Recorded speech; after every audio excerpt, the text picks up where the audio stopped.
Alright, is everyone here? Ants! Yes, sir! Roaches! Yeah, what of it? Rodents! Let's get this cheese! Alright, come on everyone, settle down, please. Look, we all know why we're here. We'll be eating like queens when we're through with this. That pantry's finally ours. Nobody can stop us now. Charge!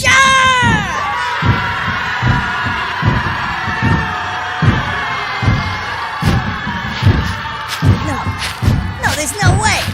It can't be. It's Old Colony! Old Colony Pest Control. Veteran-owned Massachusetts, Rhode Island-based operation with everything you could dream of for your pest needs. Equipped with top-of-the-line gear to guarantee your home is protected and staying healthy. Phone number is 774-400-5993.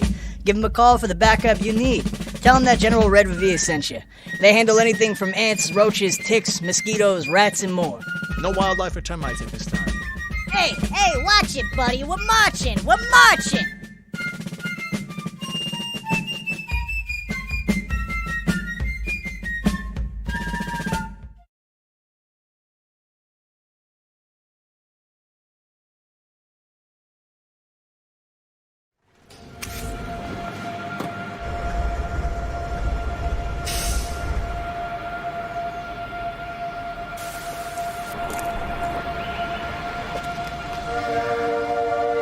A better job, a better home, a better life.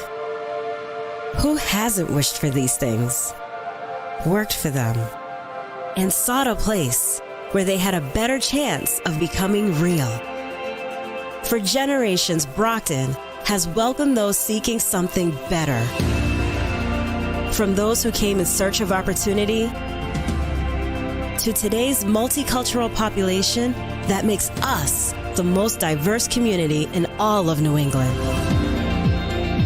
Brockton is a place where homes are more affordable, communities closer, where a strong and talented workforce fuels the success of businesses big and small, and the vision of a more diverse and equitable America is being realized every day. It's where ideas take root, businesses grow, communities thrive, new beginnings unfold, and the promise of a better life is kept.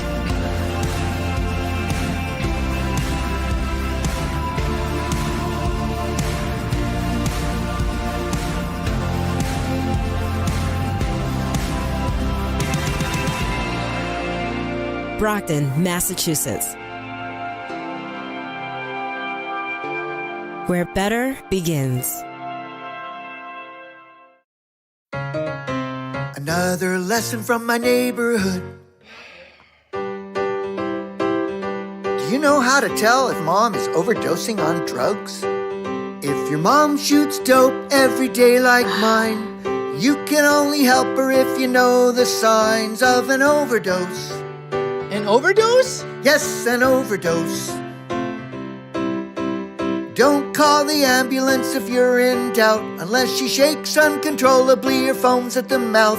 That's an overdose. Okay, that's an overdose. That's an overdose. You could find her on the floor or find her in bed, and if you know what to do, she won't end up dead of an overdose. Really? Yes, an overdose. Oh, I don't know. The signs of danger are simple to see. If she's twitching and seizing and can barely breathe, that's an overdose. Yeah. That's an overdose. That's an overdose. Mom always knows best.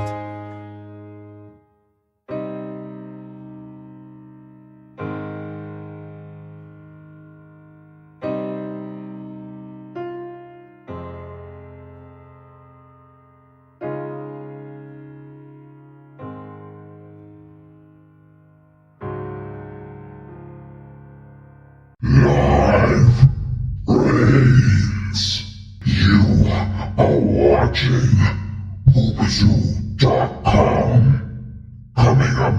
next.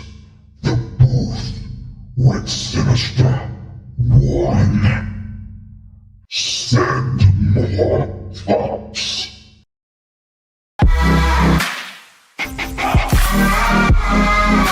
It's caught in the crossfire.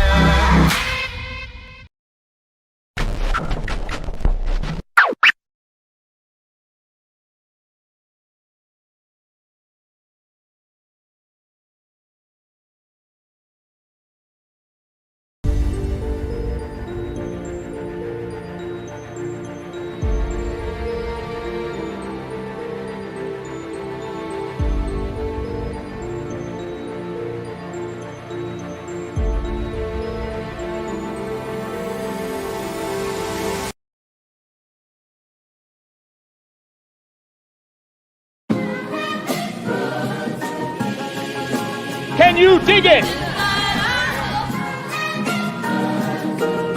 Can you dig it?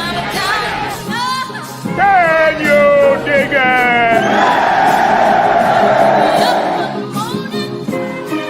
This is blasphemy. This is madness. This is the Booth.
All right, your boy Sinister One broadcasting live from the City of Champions. You are watching The Booth.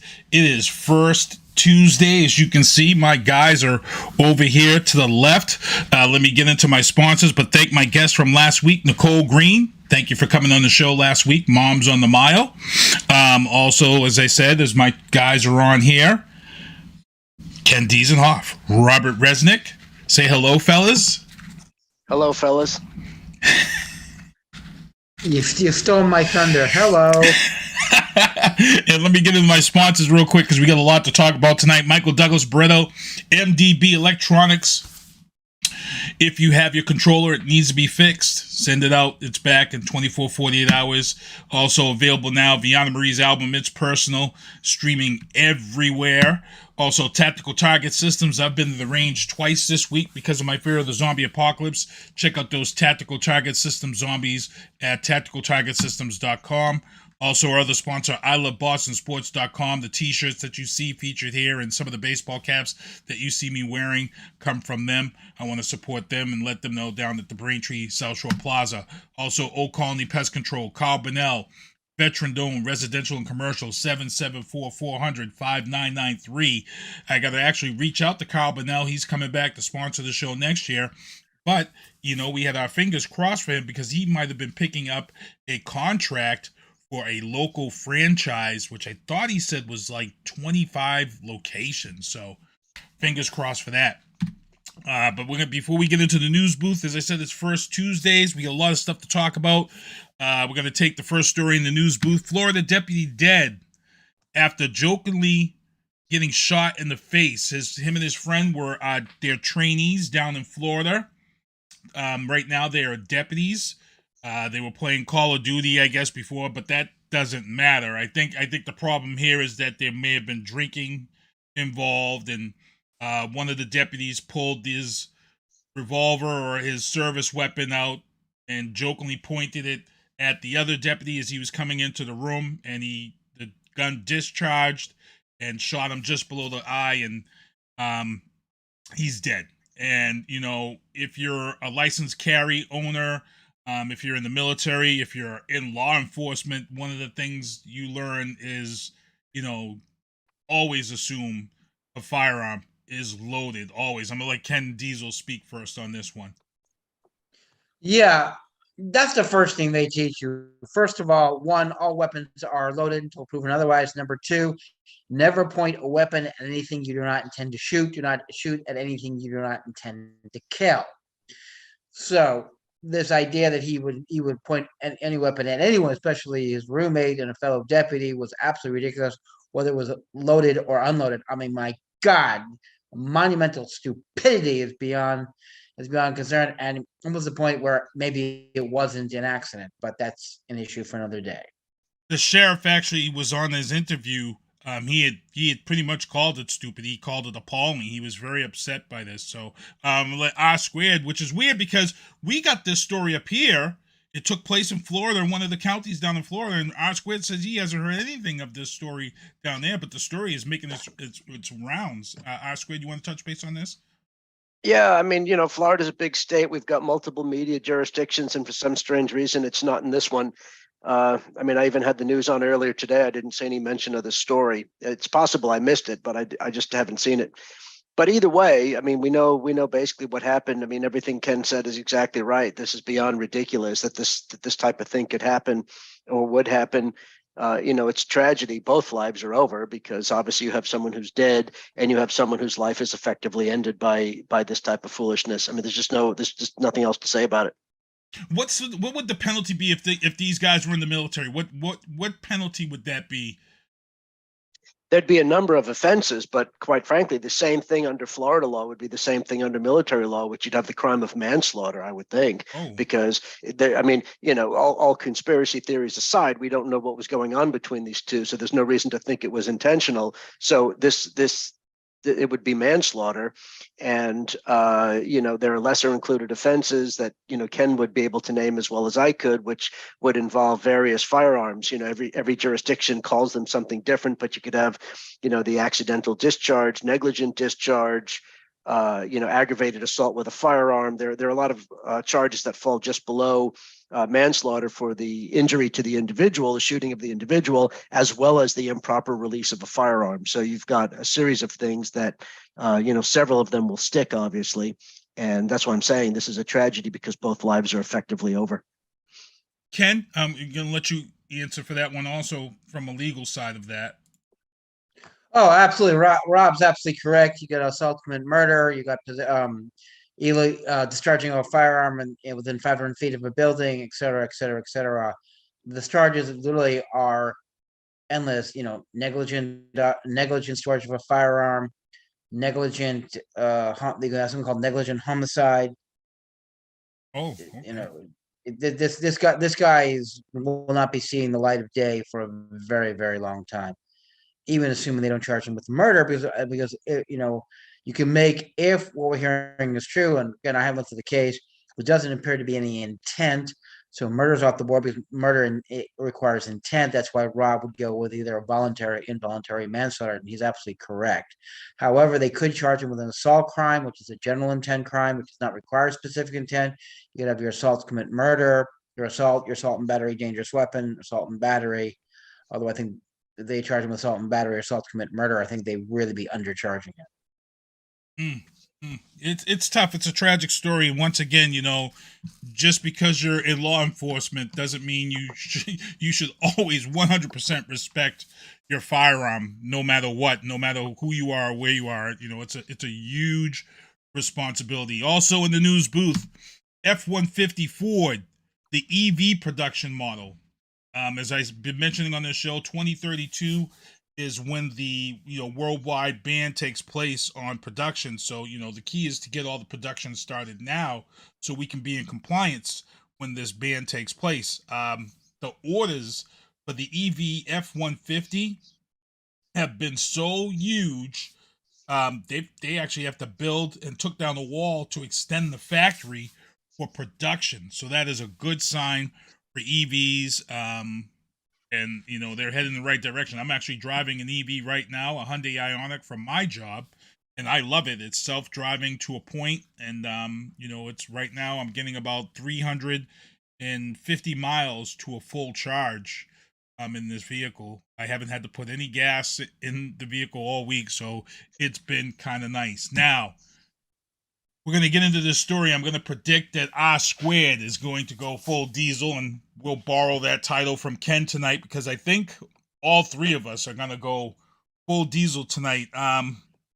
If you guys haven't heard, over the weekend in North Carolina, a power substation was shot at, and there was about 50,000 people that were affected. Close to 100,000 almost were without power. 40,000, I think, was the actual count. When the police went and investigated, the whole thought process and the scary thing was that they said that whoever shot the substation knew where to shoot the substation. They knew exactly where to shoot it and what damage to cause to take this substation and offline and knock the power out in this area of North Carolina. The scary thing about this, and I'm going to let R Squared touch base on this first, they now have a person that they think has done this because of a post on her social media. For those who don't know who Emily Grace Rainey is, Emily Grace Rainey, if you're familiar with her story, she is the U.S. Army Psychological Operations Officer who lost her job because she attended the January 6th insurrection. Now, Rob is a military guy. He's been very vocal on those who do these things. My problem here is that if she was at January 6th, she should have been on some type of watch list. I've said this before. I'll say this again. And this right here, case in point, is the reason why these people need to be watched. They need to be jailed. This slap on the wrist and doing 3, 4, 5 months is not good enough for these people. So the story that we're getting is that Emily Grace Rainey was upset about a drag show that was taking place in this county of North Carolina. She wasn't happy. She had spent weeks trying to stop this from happening. And she couldn't stop it. Then all of a sudden this happens, and most of the evidence and things point to her. You know, they're aware of her military background training. They did go and question her yesterday, and during her questioning, she was real smug, and her answer to those questioning her was, God works in mysterious ways. And the officer who was investigating this was not happy with her answer. This is going to get ugly, and I'm just going to let R Squared get into it because this is scary, people. I've had some military people in my inbox. They're telling me, well, she served her country. She has a right to be mad. You know, things of that sort. And you know what? I could go diesel right now, but I'm not. I'm going to let R Squared touch base on this situation with Emily Grace Rainey. She is, like I said, she's a U.S. Army Psychological Operations Officer. She's already lost her job for what she did in January 6th. So, R Squared, I'm going to let you turn this over to you. Yeah, she's a former member of the U.S. Army based on what she did on January 6th. And so you could see her answers to the police is exactly the type of person who would be part of an insurrection and act of sedition against the United States on January 6th. So there you go. Logical connection. When this first happened, I looked into a little bit. I was curious about the background of this. And the specific title escapes me. I apologize for that. Ken may know it. But there is a specific type of subgroup of extremism that focuses on electricity. It's their belief system, ideologically, not necessarily as a target, but as an ideology. And there's an extremist group on the left and an extremist group on the right that both focus on electricity. On the left-hand side, it's about equality and tearing down barriers within society by taking away electricity, by taking away people's power. And on the right, it's about destabilizing society and destabilizing the government. So they have slightly different motivations, but there's a far left and a far right version of this type of electricity-focused extremism. It's I forgot what the name is. Maybe it'll come to me while we're talking about it. So anyway, that was the first thing that I was looking into is, first of all, it could have been either side, although right now the right-wing extremism seems to be much more active in the United States, and so that was kind of the default position. Then through intelligence gathering, federal and state, there was a lot of chatter on the right-wing, again, the sub-extremist group, about this issue around the time that it happened, which made it look like it was connected to that ideology. And it's about, destabilizing state and federal government. So, I mean, it kind of makes sense that that's how you would do it. Then, we find out that there was on social media this allegation of this. It started off almost as a conspiracy theory, really, that this was all about a drag event. Because, I mean, what an overreaction to a drag event. Okay, it's not your cup of tea. You don't like it. And, whatever kind of prejudice that might be around, are you really going to take out not one, but two electrical substations and take an entire community into darkness during cold weather and what have you? It just seems like a gross overreaction because you're hurting your entire own community in the process. So it makes me think that there's still a little bit more of the extremist angle to this and not so much just about drag. It could be part of that. That may have been a catalyst that got this woman crazy to think about this, but I have to believe that she's already part of a group like this. And that makes sense because if she went to January 6th, the insurrection. Now, remember, it was not a crime to be in Washington, D.C. on January 6th, and it was not a crime to be in the area of the Capitol on January 6th. It was a crime for the people that violated the perimeter of the Capitol, that engaged in violence or supported those who were engaging in violence. That was it. Or, so if you were just kind of there's a group of people that maybe didn't commit even a trespass if they stayed outside and didn't participate in that. But that's not who we're worried about. Those people aren't really suffering any consequences, nor should they. The people that lost their jobs in the military and law enforcement in various parts of the world, in the world, in our society, are those that took part in the violence. Either participated personally or planned it or encouraged it or incited it or somehow committed a criminal act, the act of sedition, seditious conspiracy, and that type of thing. And in that regard, when you have people in various law enforcement agencies, federal, state, and local, when you have current and former members of the military, absolutely, at a minimum, they should all lose their jobs pending their ultimate prosecution or other disciplinary action for their participation in that. Sedition against the United States is a serious crime. It's a felony. You could go to prison for many years, pay a huge fine. It is not something that just happens on a whim. It's not something that just you get a slap on the wrist. It is a serious felony and has serious consequences for the safety of our society and the future of our government. So if you engage in the crime of sedition, which is what they did in the insurrection, that was an act of sedition. Read the definition.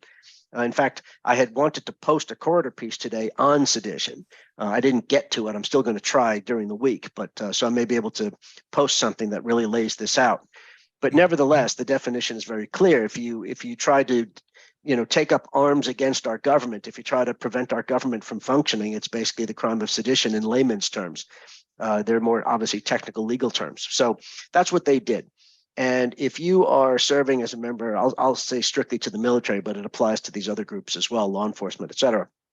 If you engage in an act of sedition against the federal government, then those actions, that belief system, that extremism, that violence, et cetera, is not compatible with being a member of the United States military or law enforcement or first responders, et cetera, because that is a conflict of interest with your responsibilities to protect our society and protect this country.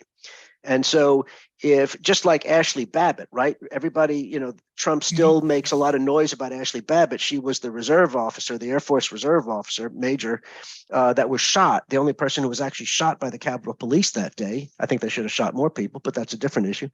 In defense of the Capitol, that is. They're still making a lot of noise about how she's some kind of a martyr and a patriot and what have you. No, she's a criminal. She's a felon. They had every right to use deadly force against her, and she's lucky, or I should say the crowd is lucky that she's the only one that they wound up shooting, because they could have shot at more people. It's just she was about to breach the chamber, and therefore they had no choice. So this woman, Rainey, is the same as Ashley Babbitt. She was engaged in an extremist group. She was engaged in extremist activity. She was actively committing violence against the United States government, against the American people, against our democracy.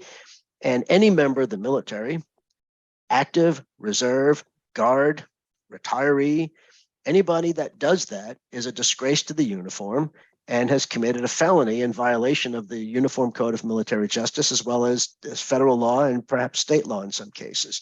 So every one of them should be prosecuted. You know, I don't know if it was you or Ken that mentioned at the beginning of this discussion that they're only getting, you know, some of the, earlier players, the lesser players were getting 3 to 4 months, which really doesn't seem like very much. Obviously, the bigger cases that they're doing now are getting years.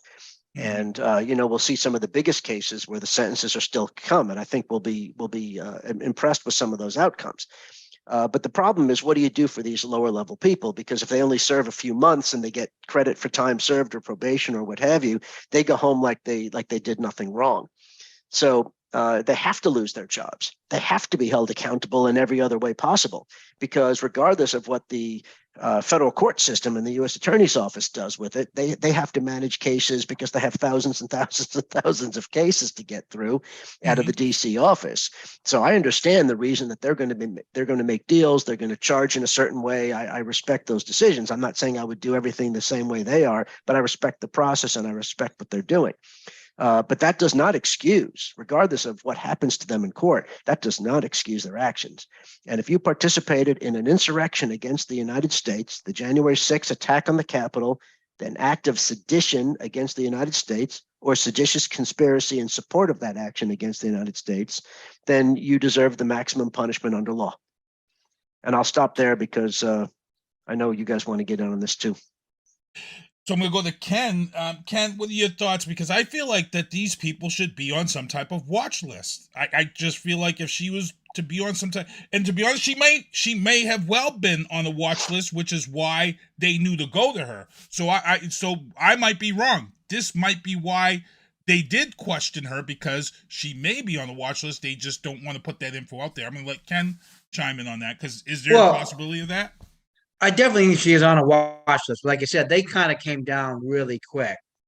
So I think what happened was they started out with they stick a pin in the target area and they draw a circumference. Okay, who in this area has the skill set, the desire, and the associations to do these things? This is standard operating procedure. And they come up with a list, and they came up with her.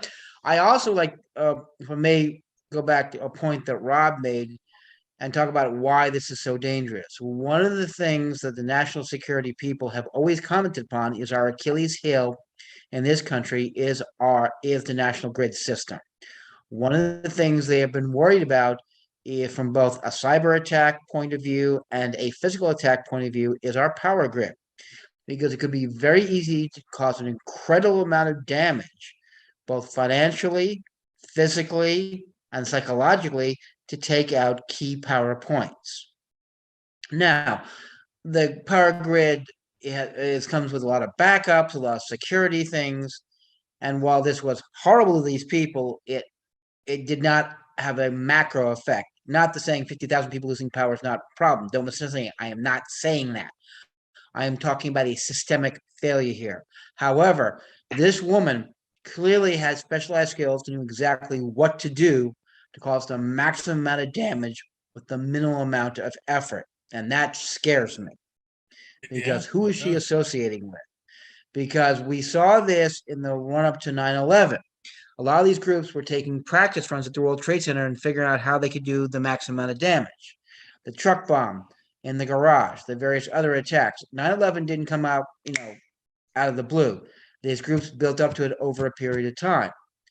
And there's no question that these groups are getting more and more disciplined, more and more, they're learning from their mistakes and how they can cause the maximum amount of damage. And I think the term Rob was looking for was Luddite. These are people who are anti-technology for different reasons. I know that one. That's not it. Okay. I apologize. No, it begins with an EX. It's I'll come up with it. Okay. So this is what's scaring me the most, that, they're trying to justify their action. Oh, they're motivated because they're worried about, indoctrinating the youth. No, I don't care why you're doing it. When you start taking out a power grid or a section of the power grid, I should say, not the entire power grid. That's incorrect. That's inaccurate. Mm-hmm. This is something you really need to worry about, because what happens when someone walks in with a truck bomb and blows up a major relay station outside of a major city like Boston or New York or LA or Las Vegas or Texas? How many hospitals rely on power to run their respirators and other key things? Now, most hospitals that I'm aware of have backup generators in case the power goes down for any reason. In fact, all the ones that I know in Boston, New York, and LA have them. Matter of fact, my cousin, who was a nurse, she attended many briefings on what happens if the power goes down. And they have a limited ability to run their hospital at full force with backup generators. But what about smaller municipalities like El Paso or Nome, Alaska, or other places? How long can they run without power? Can you imagine someone without power in the winter in places like North Dakota or Wyoming or Colorado or Utah? Trust me, it gets damn cold out there at night without power. And you even say, well, do they have gas? No, a lot of the gas systems need electrical systems to monitor, to fire up and monitor how much fuel you're getting. So I think this is a huge story. Something that gets me very nervous, not so much as the attack itself, but what it portends to be. These groups are getting away with murder. They have thoroughly infiltrated the Republican Party at multiple levels. You've got them, and the Republican Party is refusing to crack down on them. Our law enforcement agencies are doing their best, but frankly, I think they're going after these people one hand tied behind their back because they're afraid to do the kind of things they need to do for fear of the backlash from the right-wing community. And I think, folks, this was a wake-up call. If you didn't get the message, let me underline it and quotate it for you. This is dangerous. It's accelerationism. Go ahead. Accelerationism. There you go. That's the name of the subgroup of extremism. It's called accelerationism. Yes, you're right. Gotcha. And I'm glad we were able. Wow, we spent a lot of time on that, but I had to because I felt like that this is one of those stories that people don't really pay attention to. Everybody will want to talk about Kanye and Kim, and everybody will want to talk about Britney and all this other stuff. But I always tell people these are the type of stories that really should be paid attention to. These are the stories that should be really major stories because there's an underlying story here that we're not really getting. We're not, and we should pay attention. And I feel like that this is a scary, growing problem in this country. Like I said, the scary thing that I got out of this was that they knew it took them just less than 48 hours. They knew who the person was. They knew it was somebody that had the knowledge of where to shoot it. It wasn't like this was a random, somebody just went and just randomly shot. They said they knew whoever shot this had the knowledge of where to shoot it. And that's what scared me. So, it's something to watch because, like I said, there's a group of people that have been awakened in this country, and they've been here. They've been here for a while. We've seen it in Waco, Texas. We've seen it in several of the states, but I think they've been awakened, and I think that they really need to be paid attention to. Moving on into the legal booth, local gun manufacturer Sig Sauer is now up to 100 people in this lawsuit who have claimed that their Sig Sauer has gone off by itself. Now, Sig already had released an update for people to send their firearms in and get rebuilt and rebuild the trigger and rebuild all types of mechanisms in that firearm. But it looks like that they're still having an issue. The thing here is that the majority of these people who are having this issue are military and law enforcement, because this model of firearm is pretty much sold and given to those in those fields. It's a scary thing. They're talking about firearms going off without anybody even pulling the trigger. One of the witnesses was on a SWAT team. They were en route.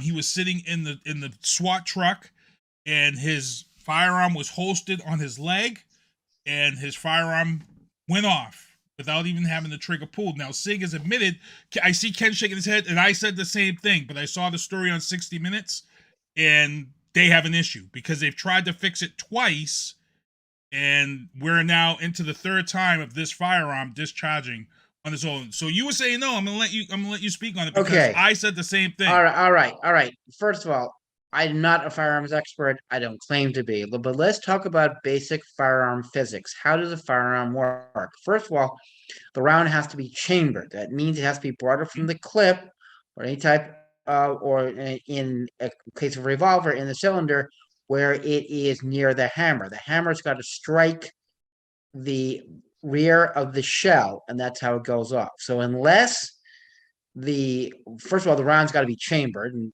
everyone tells you don't chamber a round until you intend to fire it. But sometimes law enforcement will chamber a round when they're on route to an emergency situation. This would require either the hammer to be in the cock position, or for the hammer or the trigger to be so tight that any type of movement will cause the hammer to release and go to strike the back of the round. I found that virtually impossible. However, I'm going to defer to Colonel Resnick, who has much more experience with firearms than I have.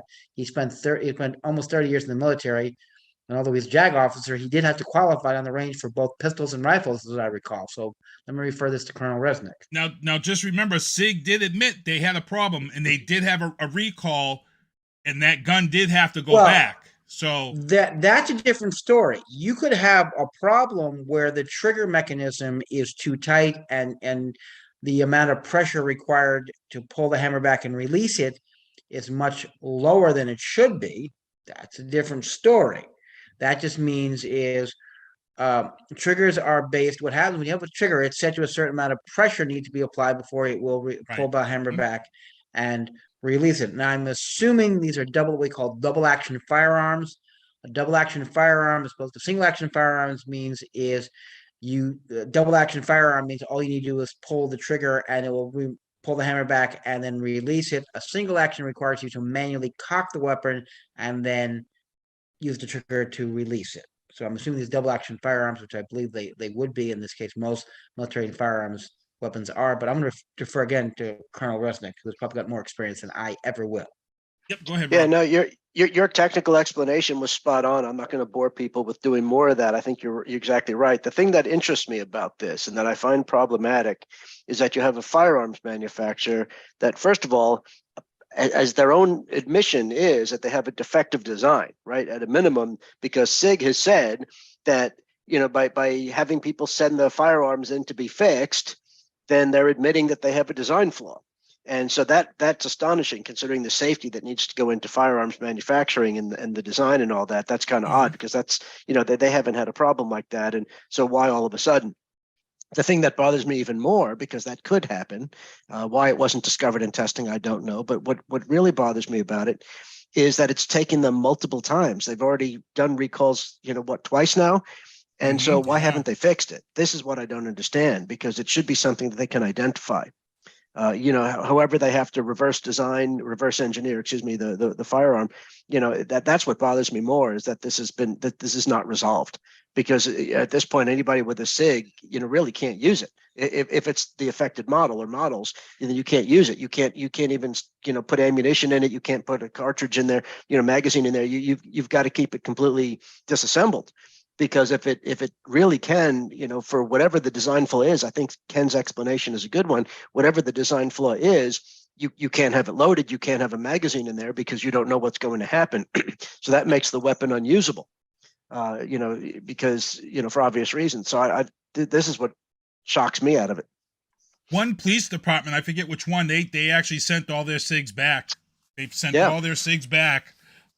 For fear of this, because they had an officer, she shot herself in the leg because it went off in her purse while she was shopping.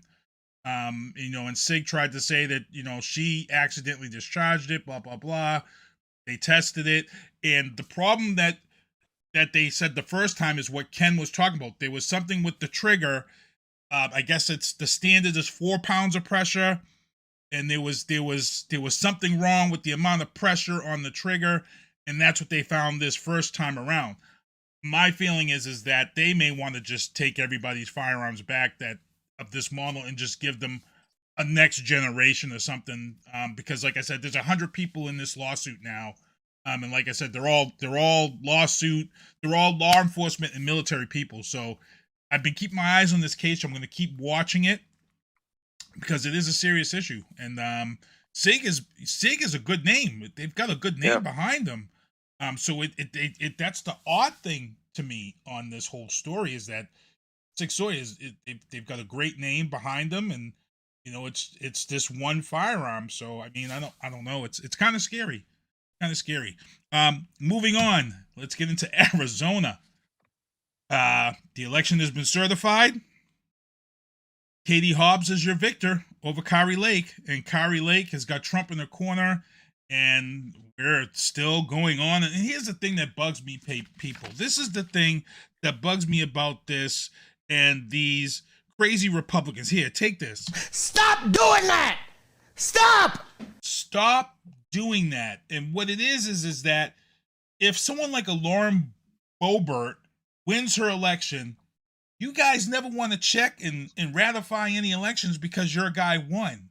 But as soon as someone loses, it's a fake election, the ballots are this, and it drives me up a wall, the hypocrisy of these extreme GOP people. When they lose, they want to claim election fraud. And it's like, well, if the Democrats really wanted to create election fraud, why would they allow Boebert to be a close race anyway? You would just fix the election so the other person wins by a landslide.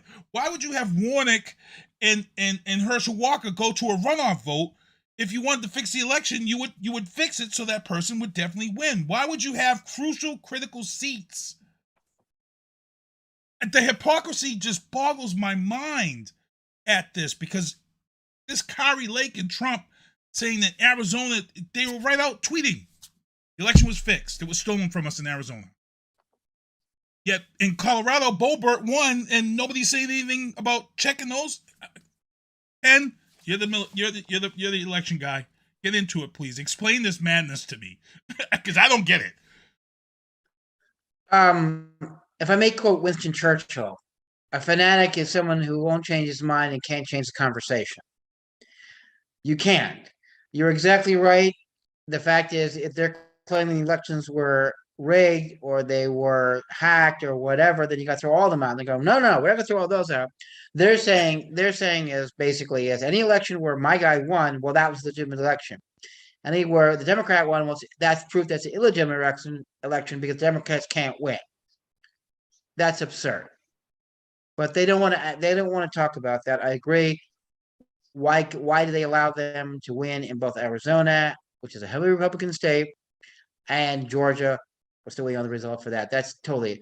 But again, you're dealing with fanatics, and you're dealing with people who don't use logic. These are the same people who are claiming that there was a pedophile ring in the basement of a pizzeria run by Hillary Clinton when the pizzeria didn't even have a basement. So even get on beyond that, they couldn't even get down the physical layout of the building correctly, okay? There was a great sci-fi show called Doctor Who from the 70s. And there's one great line with it where the fifth Doctor, Tom Baker's character, goes, the truly powerful and the truly stupid have one thing in common. They don't change their opinion to fit the facts, they change the facts to fit their opinion. That's exactly what's happening right now. These people cannot accept that the American public has rejected their message. So therefore, since their message is right and the American people believe them, the only way they could lose is if the elections were rigged. So therefore, the elections were rigged. Because we didn't have the Democrats screaming that Florida was rigged when Ron DeSantis ran the table and the whole state was pretty much red. and they didn't want to R-squared. I mean, this is crazy. Yeah, this is like Charles Manson, but in the 2020s.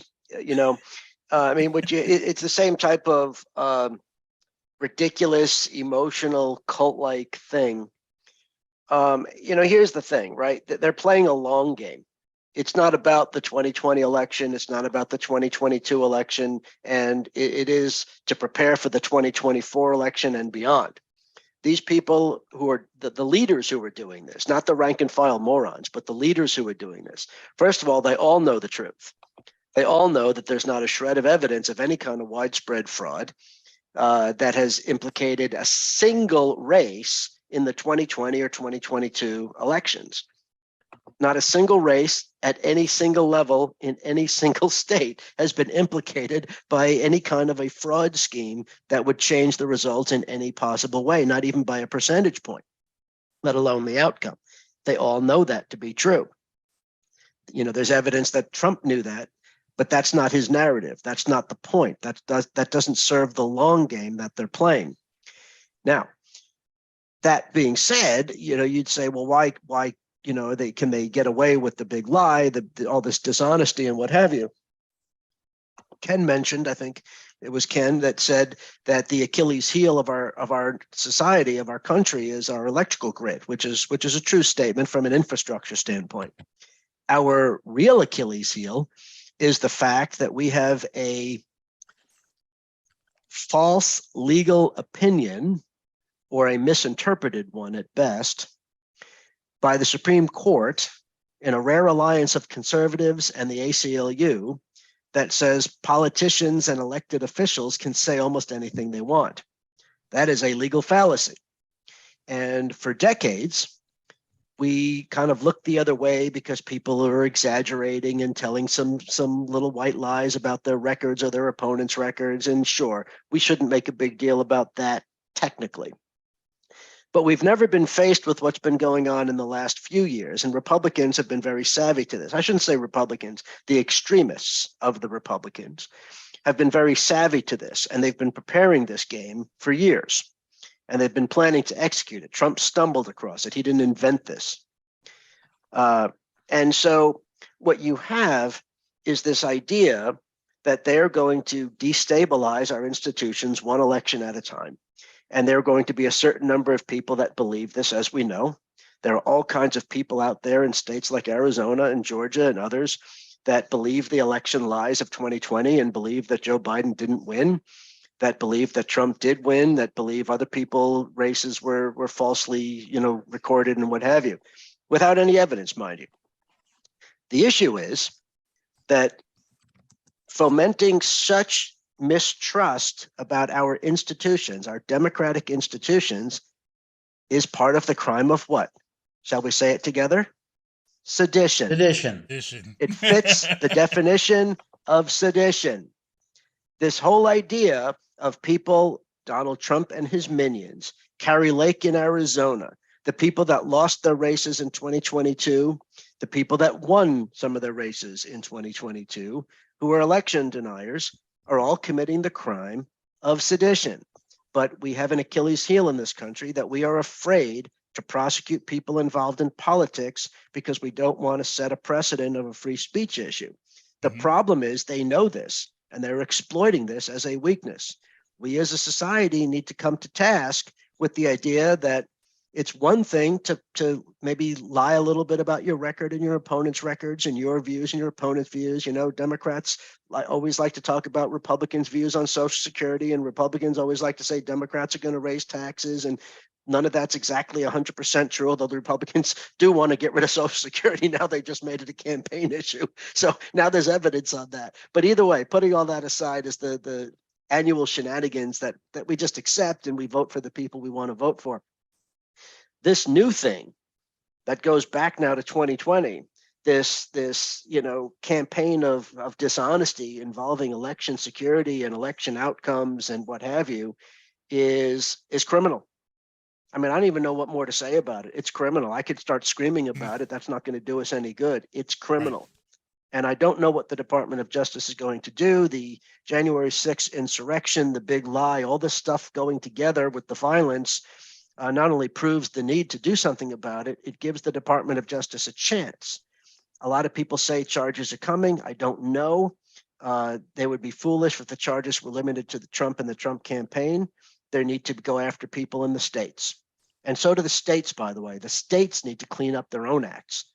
And, you know, this can't just be the federal government being the big bad wolf, because states need to do it. I realize state constitutions may be a little bit different on the definitions of freedom of speech and political speech as what's protected.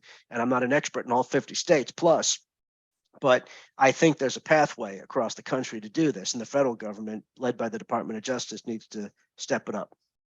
And getting into go ahead, Ken. If I may say something, Rob's absolutely correct about the decision, and basically but that decision was narrowly drawn to dealing with political advertising, political speeches. Basically, when politicians are running for election, anything they say in either political advertisement or a political speech cannot be deemed to be libelous or slander. However, there's nothing that says they are exempt from being charged with sedition or incitement to riot or any of the other stuff, which the right wing clearly is. So, and I agree with Rob. I think we need to crack it down. In Massachusetts, it's very clear. If you're a politician, you got to say something that is either libelous or slander or provokes violence, you can be held accountable. And that's why in Massachusetts you didn't see even the right wing of the Republican Party go all crazy. Now they did election denying stuff like that, but they stopped well short of the violence that's being promulgated by many of their colleagues in the South and the West.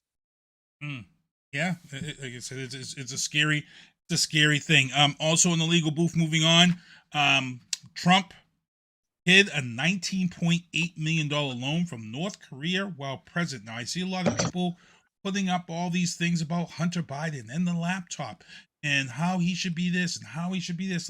Let's get into this though, real quickly, because we like I said, I have a lot of topics to talk about. We're still in the legal booth. We got a lot to talk about. I'm gonna let R Squared get into this because this is a big deal. A $19.8 million loan from North Korea that was hidden while president. Please break this down for the people out there and why this is a big difference from this whole Hunter Biden laptop thing that everybody keeps going back to. Yeah, look, Hunter Biden, it's not a fiction, but it's not the crime of the century. He underpaid his taxes. He's likely going to get fined and penalized.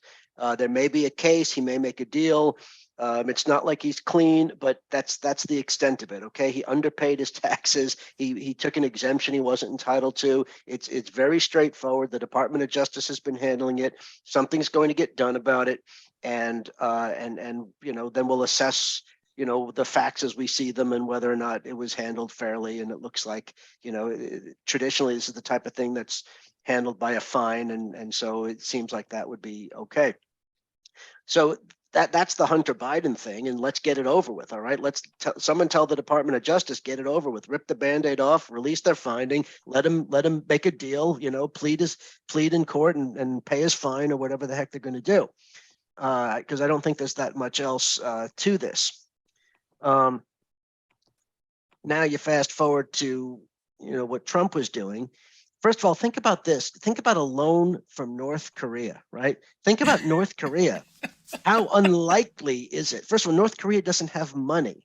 Yes, they're obviously fielding a nuclear weapons program. They have resources, but those resources come from China. North Korea doesn't export anything. They don't make anything. They don't sell anything. They are an impoverished society. Their people are starving to death, unless you're in the political elites in Kim Jong-un's inner circle. And even the military is not very well fed, but they're fed better than the peasants who permeate the society there. So North Korea is obviously a very closed society. They don't have an economy. They don't have businesses. They don't have anything there. So how are they giving Trump a loan of any money for anything? The whole thing is ridiculous. It was obviously a payoff of some kind because North Korea doesn't invest in anything except their own nuclear weapons program.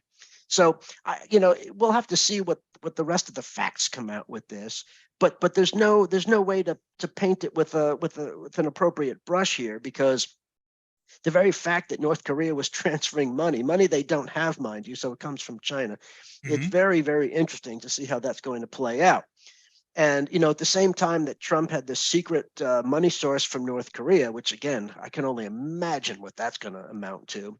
Remember, Jared Kushner, while he was in the White House affecting policy, including Middle East policy, got billions of dollars in loan bailouts from Saudi Arabia. That makes Hunter Biden look like nothing, right? and son-in-law, presidential son. I mean, you put them in somewhat of Hunter Biden has nothing to do with the campaign or the White House. He's not part of the government. He's a private citizen. He happens to be the president's son, who we know has a history of problems, and right. He there's some things that he got into. Not just talking about the drug use, but some other things that are questionable. But as far as criminality goes, my goodness, I mean, that pales in comparison to anything else. And so, you have Jared with the multi-billion-dollar bailout from Saudi Arabia, and that was a one-time thing. There were other things that he got. You have Ivanka's, sexy trademark deals from China, where she got all kinds of money worth millions and millions of dollars in exclusive Chinese copyright laws. By the way, China violates all of our copyright laws. So how do they give Ivanka copyright when they violate everybody else's?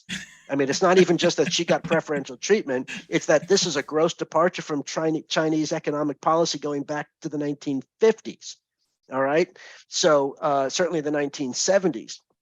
And so it just calls into question that, that if you really talk about apples and oranges or whatever you want to call it, it's just the most ridiculous thing. Now, the fact is that no matter what Hunter Biden did or didn't do, and maybe some people will say that it's more serious than what I've laid out, that's fine. Let the facts speak for themselves. But it has nothing to do with the White House. It's nothing to do with the administration. I'm sure the president would be emotionally affected by what happens to his son, but his son is not part of the administration. And he's not profiting off of his father being president. This all happened well before Biden was president. So fast, then you look over to the Trump family in the White House. You have President Trump during his time in office made tons of money. Jared and Ivanka made tons of money. The corporation was making money because of all the people that were specifically staying in Trump properties while he was president, paying exorbitant over saturated rates, just to put money in his pockets. I mean, it just never ended. It just never ended. So, I mean, if you really want to compare this, we can do that. That's a fight I'd love to have. I had someone on my page that said, "Oh, this is a no story. It's a no story." Ken, you want to add to that? You want to add to this no story, Ken? Look, no, because Rob said it all. Unfortunately, stole my thunder. Thank you very much, Rob. Sorry. No, but you're right. The Biden laptop, there is no story there. One of the things that Elon Musk was going to do, remember, he's going to release the Twitter files to show that there was interference from the White House. Turns out that what happened is somebody before Biden became president had sent a letter to Twitter asking them to take down the stuff that some of them photographs from Biden's laptop were for pornographic nature, and they asked them not to be displayed, and they did, because at that time those pictures would have violated Twitter's privacy policy. That's the extent of the scandal. As for the North Korean connection, it is well known that North Korea acts as a money launderer for numerous, shall we say, less than reputable actors, including those from the Middle East, Russia, and China. You could see a lot. We don't know who these people are, but I wouldn't be surprised if it was with the Russian oligarchs, which Trump has a long history with. Some of the Chinese. Think of that. Remember, the Chinese military is the biggest business in China. I wouldn't be surprised if they're involved somehow. The Iranian Revolutionary Guard is also another big financial player. People don't realize that many of these foreign powers' militaries also have a very private financial gains. Could be any of them, could be all of them, could be none of them, could be anybody else. But yeah, this is, the North Korea loan, that's the tip of the proverbial iceberg, if you'll pardon the cliche. And we're going to keep an eye on that. I'm going to actually keep an eye on this story as it moves along, because like I said, this story is kind of fresh. It's kind of brand new. Also, Trump Organization found guilty on all charges of tax fraud. We have been following this story. There's really not much to say. We were kind of heading this way, that they were going to be found guilty. So for those who were wondering what happened, well, it was today. Trump Org found guilty, all charges of tax fraud. So we're going to be taking that next step. Now, I've said this before, the GOP is using some of these things to I think to back DeSantis, and I feel that that's what's going to happen. In the entertainment booth, we're going to move along here. Rest in peace, Fleetwood Mac's Christie McVie, 79 years old. Rest in peace to her. She was one of the founding members of Fleetwood Mac. Stevie Nicks actually made a statement. All the surviving members made statements. But it was just a bad week. Not only did we lose Christie McVie, we lost Bob McGrath, 90 years old, one of the original cast members of Sesame Street, 90 years old, long life. But he passed away. Rest in peace to him. And then just yesterday, we lost Christy Alley, who everybody talks about. Cheers and Look Who's Talking. But one of the things I remember Christy Alley for the most was when she appeared in the movie Runaway, which was this Tom Selleck movie with Gene Simmons that was going to put Tom Selleck into this action movie stratosphere because Tom Selleck was on Magnum PI. And I liked the movie Runaway. It was about these AI robots that Gene Simmons had created. I liked it. I thought the movie was great. Christy Alley was the girlfriend of Gene Simmons. And the girlfriend of Tom Selleck, and the partner of Tom Selleck was the girl from Staying Alive, the female, the blonde there. But Christy Alley went into superstardom from that movie. She ended up on Cheers for many years, and then she did Look Who's Talking too. But then she had this battle with alcohol and drugs and weight, and she had announced that she had cancer, I guess, about 3 weeks ago, and she passed away. So 71 years old, Christy Alley, rest in peace. Hang around for the end of the show, because at the end of the show, before SpongeBob will take us home, I've got the exclusive trailer for Indiana Jones, Dial of Destiny, the brand new Indianapolis. Look, he's like 70-something, 80-something years old doing action movies. This is crazy, Harrison Ford. So I love it. I can't wait to see it. Also in the trailers, Guardians of the Galaxy Volume 3. I'm going to be showing you that trailer at the end of the show.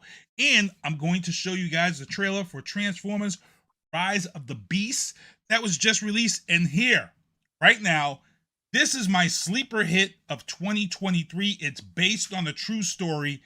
For those who don't remember, there was a story about a bear out in the Midwest who went on this rampage killing people. And the bear ended up, if you look up the story, this is based on a true story. The story involves is that the narcos had dumped cocaine over this Midwestern town, and that this bear had got into the stash of cocaine that was dumped in this Midwestern town, and this bear went on this rampage because the bear ate the cocaine. This movie is based on a true story. So I am going to say February 24th, this movie, Cocaine Bear, comes out. I'm going to be showing this trailer to you. It is insane. I can't wait to see it. Sleeper hit of 2023. Let's get into the sports booth. Patriots lose to the Bills. I've been saying, a lot of people have been talking about Mac Jones, this and Mac. And I'm like, the problem isn't Mac Jones. The problem is Matt Patricia. I've been saying this for the last 3 weeks. And guess what? If you watch last Thursday night's game, Richard Sherman, Tony Gonzalez, and Ryan Fitzpatrick all came right out. And they said at the end of the Patriots loss, the problem is Matt Patricia. He's a horrible play calling guy. Mac Jones had the same exact stats that Josh Allen did in the game, except the play calling was lackluster. It was horrible. And if you're watching these games, you know damn well why the Detroit Lions fired his ass.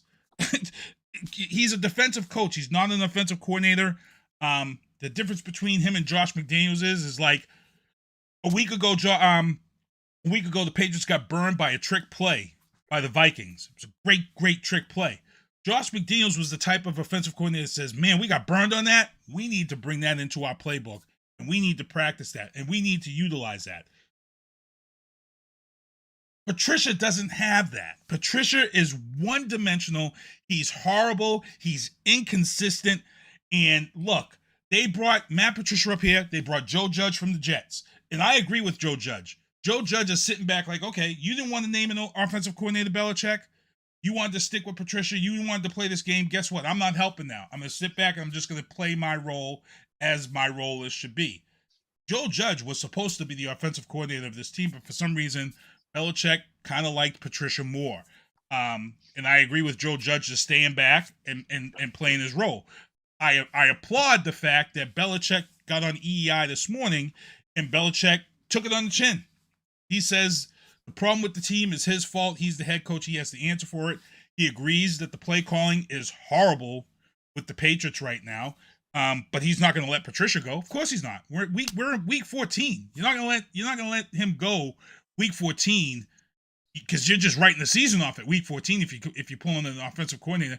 And he's not going to name Joe Judge as offensive coordinator to close out the season because then, unfortunately, Belichick is going to have to admit that he's wrong. And here's the thing: we all know he's wrong. We all know he made a bad decision with this because we talked about this in preseason when he wouldn't name an offensive coach in preseason. We knew this was going to come back to bite us in the ass. Now the rumors here in Boston is that Kraft is upset and Kraft is looking to fire. Kraft is not looking to fire Bill Belichick, people. When this schedule was released, we knew that this Patriots team was an 8-9 team at best. Even Bob Kraft and his son knew that this team, when the schedule was released, it was an 8-9 team. The schedule was insane. You play 2 Thursday night games back to back. The way the schedule was put out, and then the bulk of your AFC East games are on the second half of the season. This was an 8-9 team. Anybody who thought that this was a playoff team doesn't know crap about football. This was an 8-9 team from. Sit down. And I'm gonna let my guys speak on this because y'all are spoiled up here in Boston. Y'all think that everybody's Tom Brady and everybody's this and that, and Tom Brady is a friggin' anomaly. What we got was special. You're never gonna see it in this lifetime ever again. So enjoy it. Stop thinking that everybody's team is like this.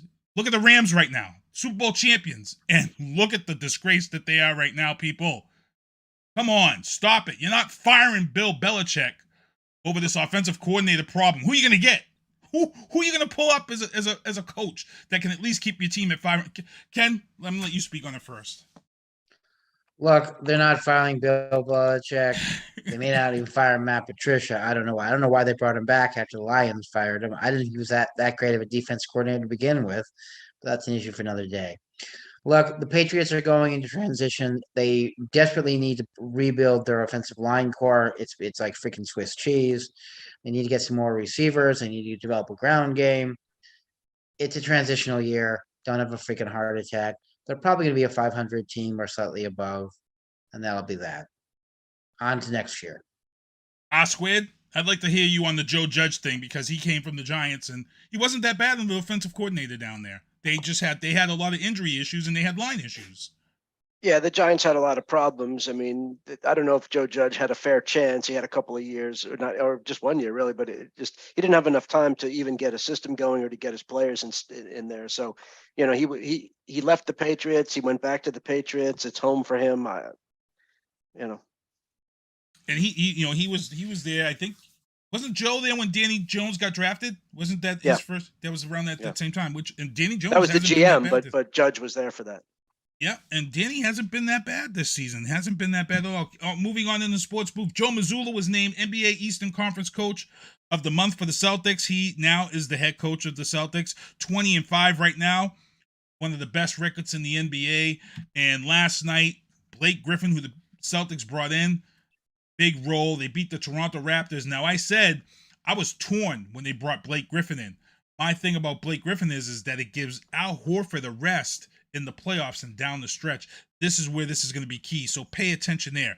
Also, in football, everybody's talking about this Tom Brady coming back at the end of the season because look, Tom Brady has a friggin' multi-million-dollar contract with Fox to go into the broadcasting booth at the end of the season. He's not coming to the Patriots to play quarterback for the Patriots. Please stop all this stupidness because Fox has a signed deal with him. In order for him to come back and play for the Patriots, he would have to be bought out of this contract, and Kraft is not paying $200+ million to get Brady out of a contract for one season. If Brady comes back to the Patriots, it's for one day because he's going to retire completely from the NFL and play for one day as you know how they do, because it's part of the NFLPA contract to retire with the team that you were most loyal to so you can get your bonus. If he comes back, it's one day. It's not going to be this coming back for the season and going for the Super Bowl. And Also, speaking of Tom Brady, the New Orleans Saints, real quick. You play defense against Tom Brady for 4 quarters, almost a whole 4 quarters. 6 minutes left to go. You have a 2-score lead, and you play this horrible prevent defense. You cover all the receivers over the top and leave the running backs and tight ends in the slot and on the sides wide open so Tom Brady can just dippy-do down the field, score the 2 touchdowns, and win the game. New Orleans Saints, that is unacceptable. It's unacceptable. For all you teams out there who allow Tom Brady to do this, unacceptable. Play man-to-man and rush. And you had a 2-man blitz in the last 6 minutes, Saints. A 2-man blitz. You spent the whole game sending everything but the kitchen sink at Tom Brady and had them down by 2 scores, and then you decide to just do a 2-man blitz. Tom Brady comes back, wins the game, and he looks like a god again. R-Square, did you go to bed? Because I thought it looked like that you thought that the Saints had won. It pulled it out. I didn't say anything about the game. Oh, okay. I saw somebody was on my page, and I thought Ken, were you able to watch that game? Because I was disgusted. No, I wasn't. I wasn't, unfortunately. What I said on your page was that the Saints tanked the game. Tanked. That's right. You did. You said it tanked, but there was someone that said they had went to bed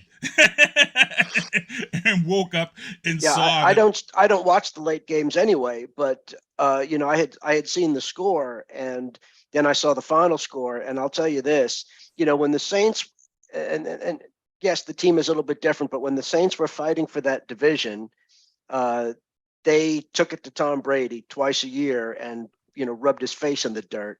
And they actually had a pretty good record against him. All of a sudden, they have nothing to play for right now. Their team's a mess, an absolute dumpster fire. And they're up by 2 scores with 3 minutes to go, and they lose the game. Come on now.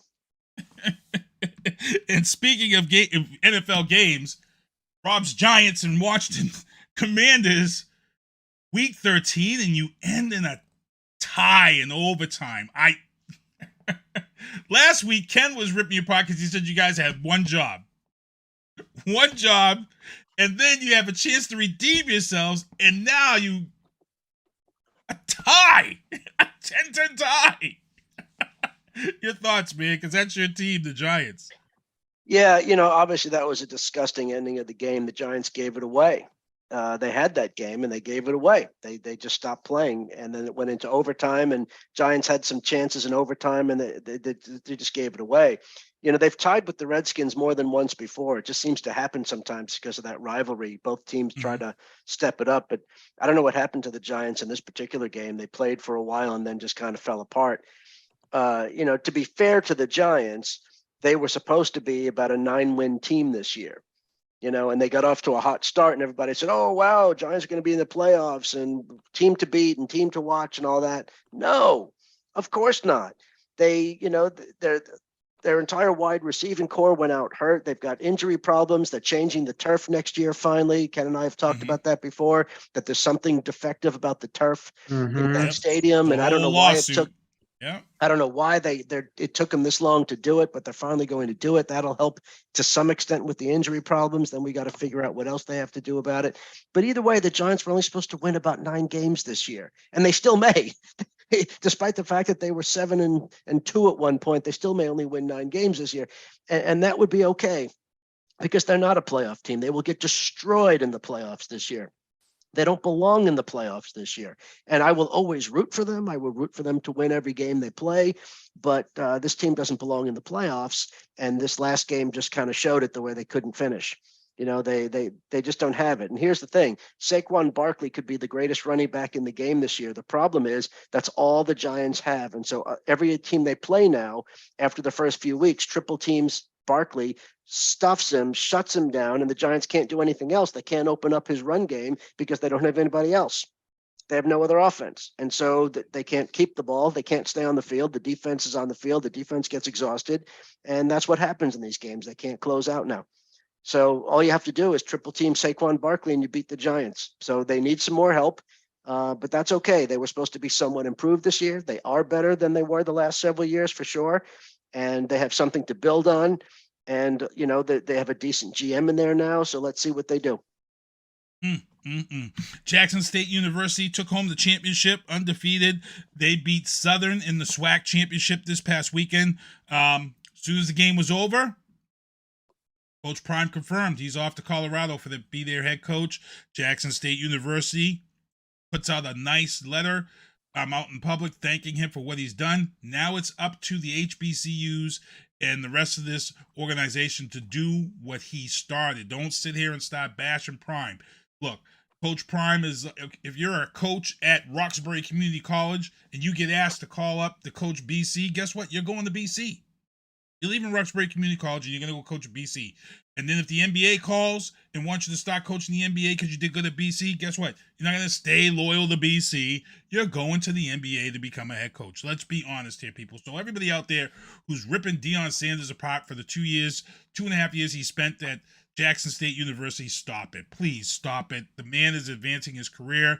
The key for him as a coach is to get to the NFL, and he will be a great coach. You guys are all complaining and talking about there's not enough black coaches in the NFL. Well, you got a guy who's moving up through the ranks right now that could end up being the black NFL coach. Let's sit back and enjoy and watch this. Stop this whole stupidity of things. Also, USA lost to the Netherlands 3-1. People, pay attention. I watched the World Cup. Guess what? 2026, the World Cup's here in America. Gillette is hosting some of these games. The USA team, which shouldn't even have made it to the final 16, made it to the final 16. And to be honest, they were victims of their own demise in this game against the Netherlands. They had the Netherlands almost on the ropes for one whole half and part of that second half. It's a young team.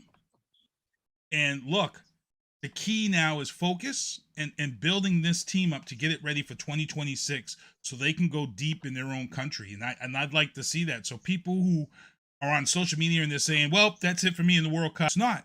You've got 2026 on the way.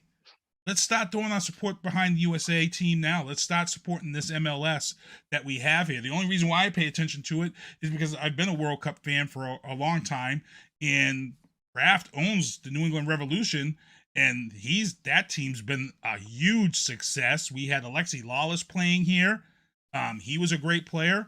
And for me, it's this ignorance of soccer in this country where we just don't pay attention. So you guys, anything you want to add to that as far as the World Cup? I know not many people are big fans. So no, I think you covered it. I think you covered it well. Squid? Yeah, nothing to add. I agree with what you said. All right. So we're going to move on. Let's get on with 2026.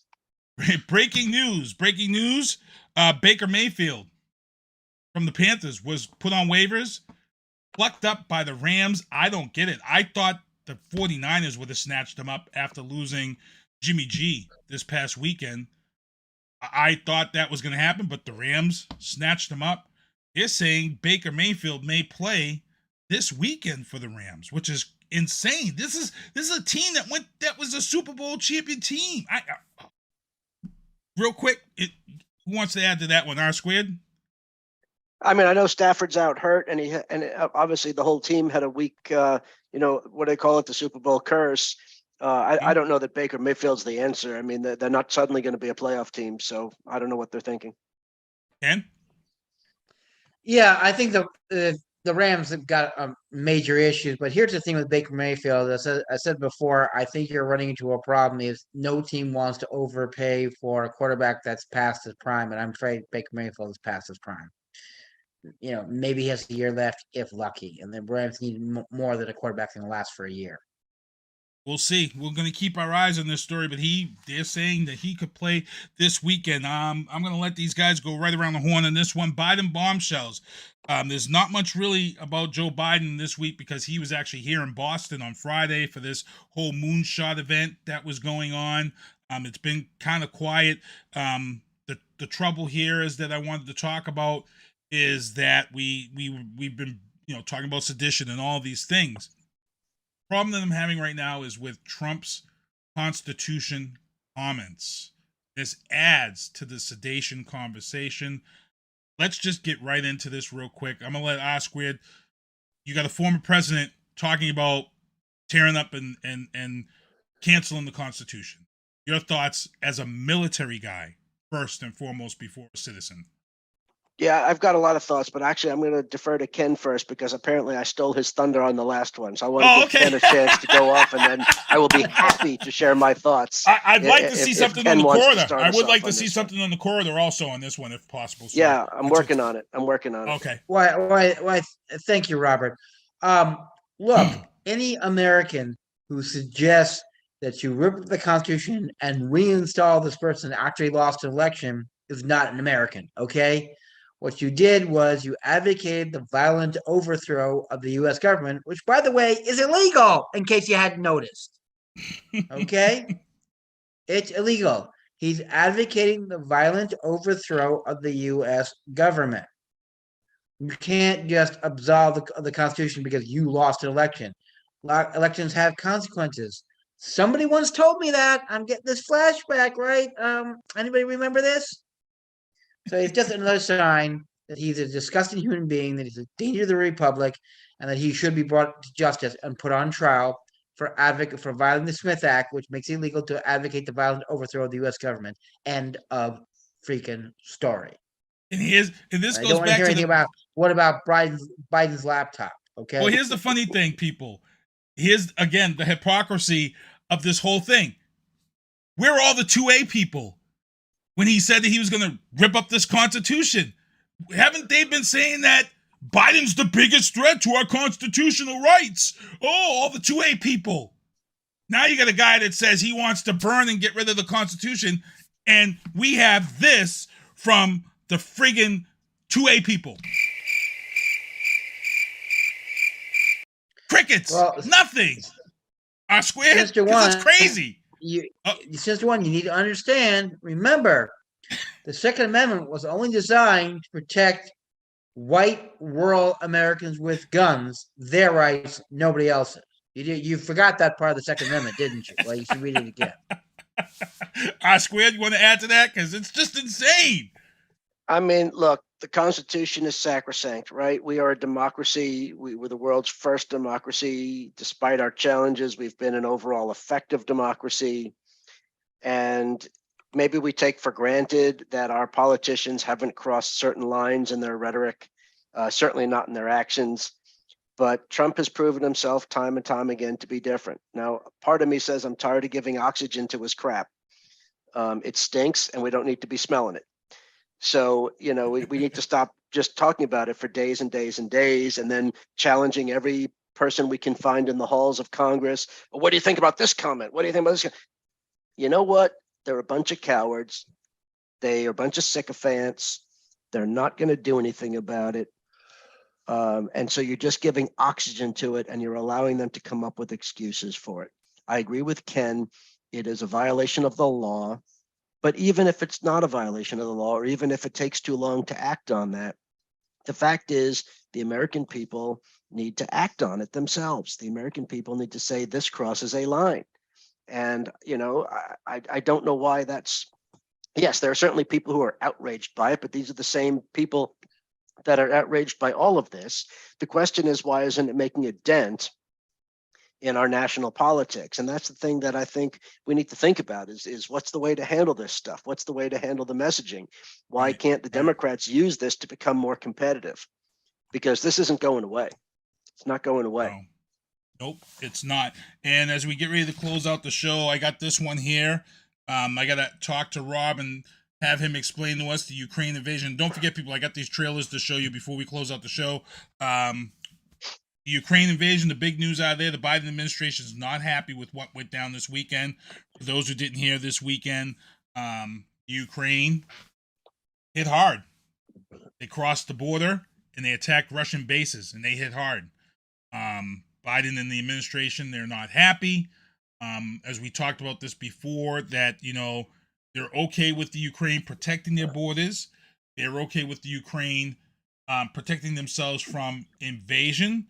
But one of the things that Biden and this group of other countries, they did not want the Ukraine to enter Russia and start hitting strategic points, and I'm going to let R Squared, the military guy, explain why.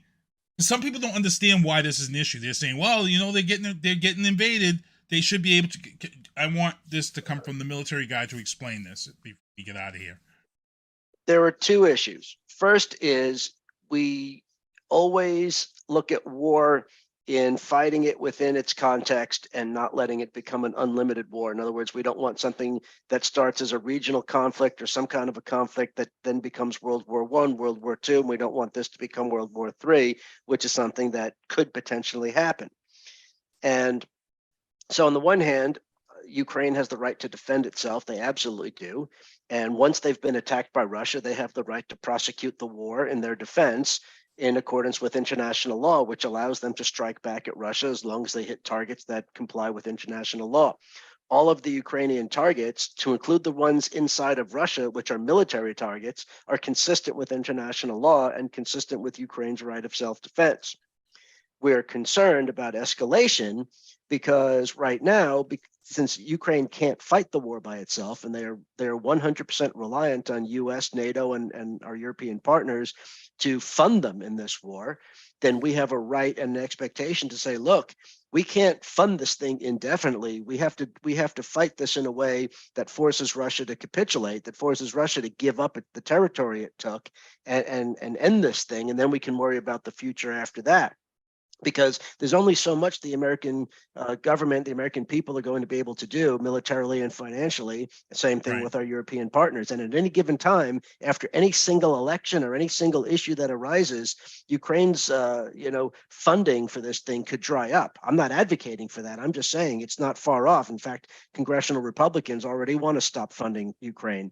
And so you're going to have problems in the House. Thankfully, the Senate Republicans aren't there yet, but you're certainly going to have a much harder time with it now.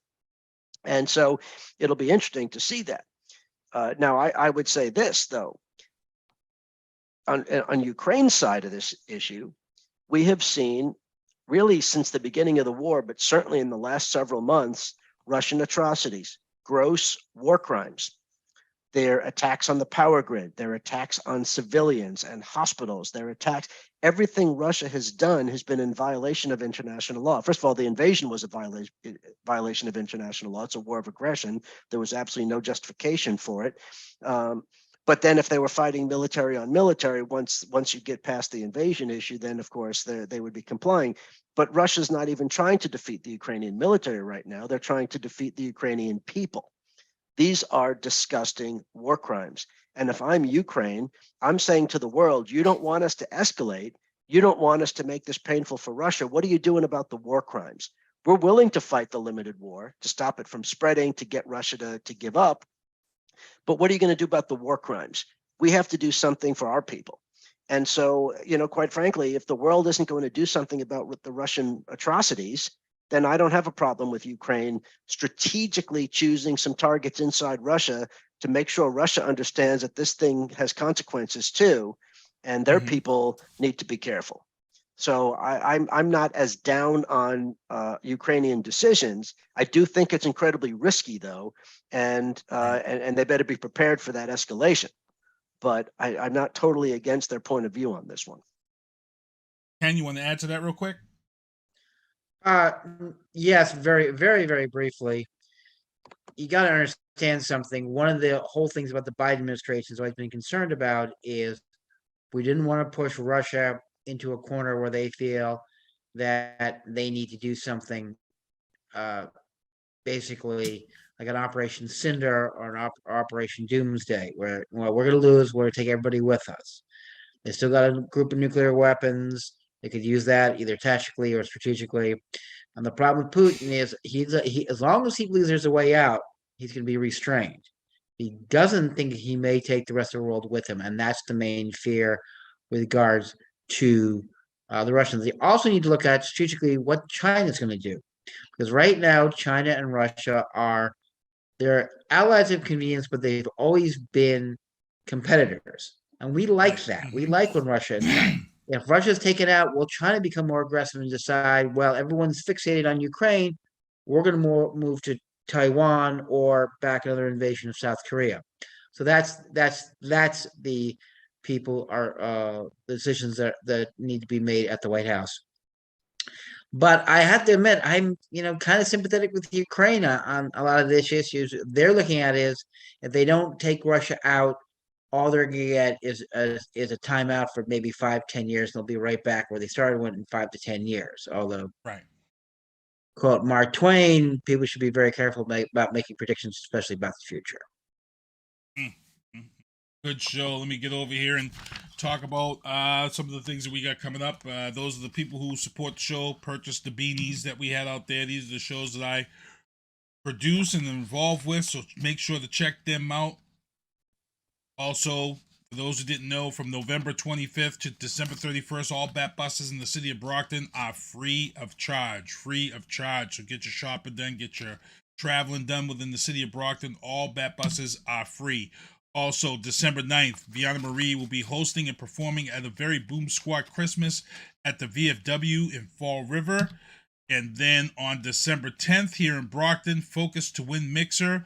They are unveiling their new music studio at the Stacey Adams Cultural Arts Building, located at 33 Dover Street. And also, again, please make sure to go and vote. The actually Boston Music Awards is next Wednesday night, so please vote for Destiny Claymore, R&B Artist of the Year, Elion Virtuoso, Latin Artist of the Year, also Boston Music Videographer of the Year, Scott Sandinato, who did Vianna Marie's video Let's Roll. Also, Mark Army's book drive. Get these books to be donated to those military people overseas. You have until December 20th to drop the books off at 48 Lott Street in Brockton. Also, myself and Vianna Marie will be performing December 21st at the Community Holiday Hope Dinner. Free toy and clothes giveaway for children from 0 to 17. And again, I want to thank everybody for coming on the show. I'm going to let these guys say their goodbyes. And then what I'm going to do is I'm going to be showing you these trailers that I talked about. But I'm going to go around the horn here. I'm going to let Ken Diesel go first. Okay, I want to thank all of our listeners, all 12 of them. Everyone, happy holidays, happy Hanukkah, Merry Christmas, happy Kwanzaa, happy whatever. But all times, be safe, take care of each other, and we'll see you in January of 2023. Squid? Yeah, let me echo that. Everybody have enjoyable holidays, safe holidays. We'll see everybody after the new year. It looks like today's going to be another important day in democracy, as has the week, the month, the year, and the decade. So pay attention. There'll be a lot to talk about in January. Yeah, they actually broke records down in Georgia. They're saying they broke records. So we're going to be keeping our eye on the results down there and see if Raphael Warnock was able to defeat Herschel Walker. Fingers are crossed. And before SpongeBob takes us home, I'm going to get you guys into the first trailer right here. This is Indiana Jones, Dial of Destiny.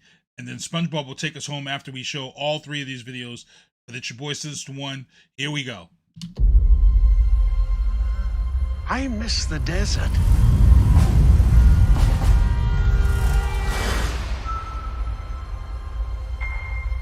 I miss the sea.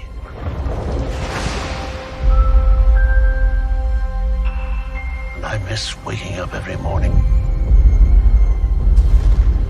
wondering what wonderful adventure the new day will bring to us. Those days have come and gone. Perhaps not. I don't believe in magic. But a few times in my life,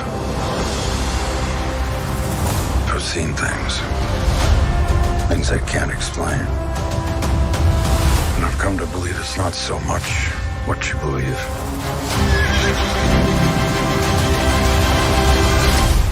It's how hard you believe it.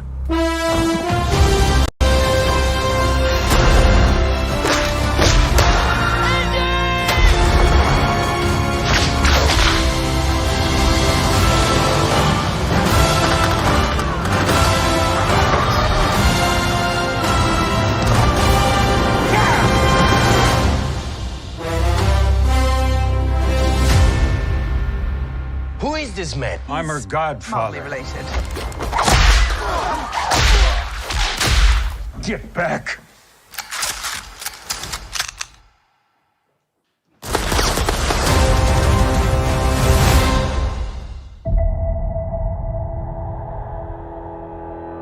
We were gone for quite a while. But no matter what happens next, the galaxy still needs its guardians. Hello, we come in peace.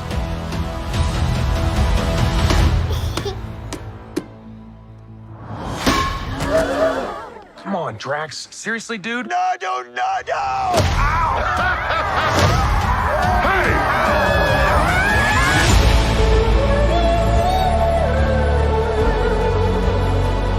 Don't forget where we came from. We have been running our whole lives. Pete, I'm done running.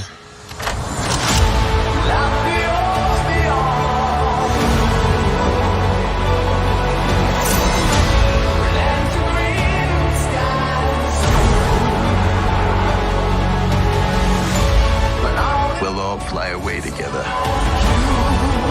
One last time.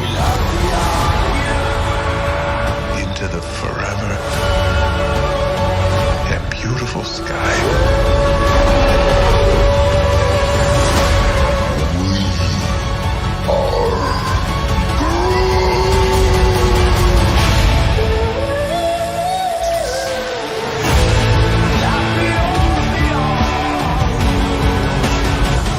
Kill anyone who gets in our way. No, not kill anyone. Kill a few people. Kill no people. Kill one guy, one stupid guy who no one loves. Now you're just making it sad.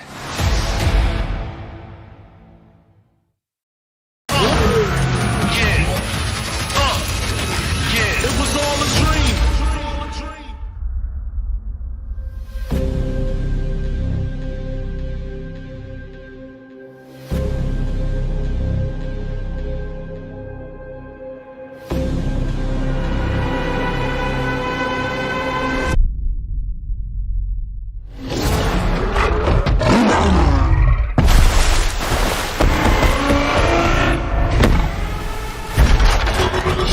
Down. I'm not the one to fear, Prime. There is a darkness coming.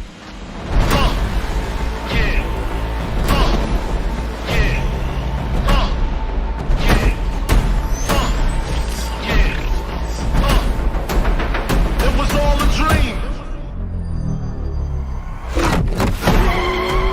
Pull over! I'm not driving! And if you don't know, now you know.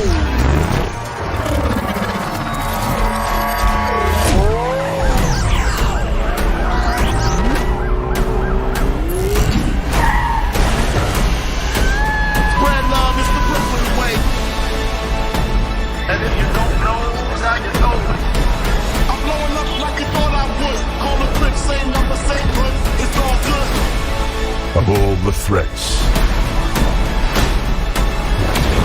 from both your past and future, It was all a dream. you've never faced anything like this. Let them come.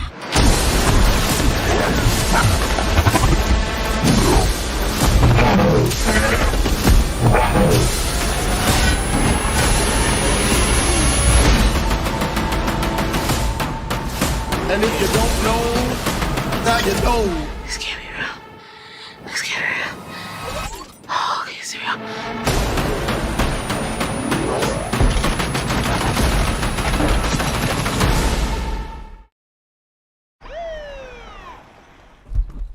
Medic! Oh, Jesus. What is that?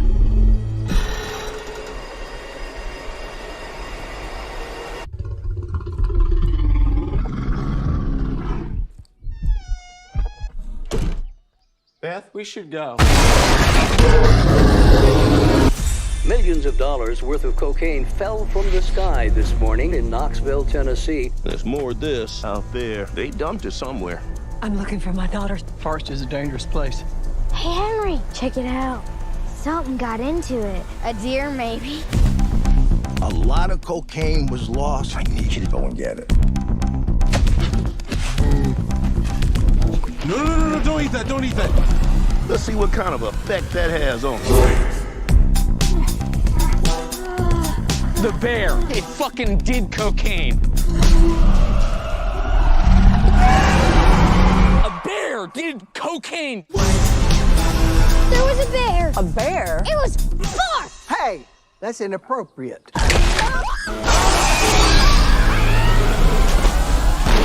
You're safe. Bears can't climb trees. Of course I can.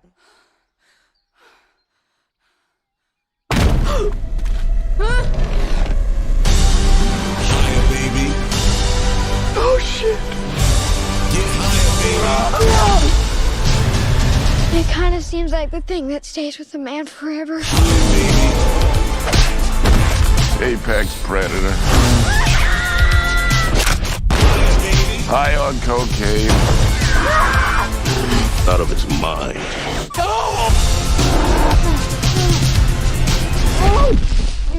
Oh man, you fucked. What the fuck is wrong with that bear? Shoot it, man! Bear, speed up! Get higher, baby. And don't ever come down.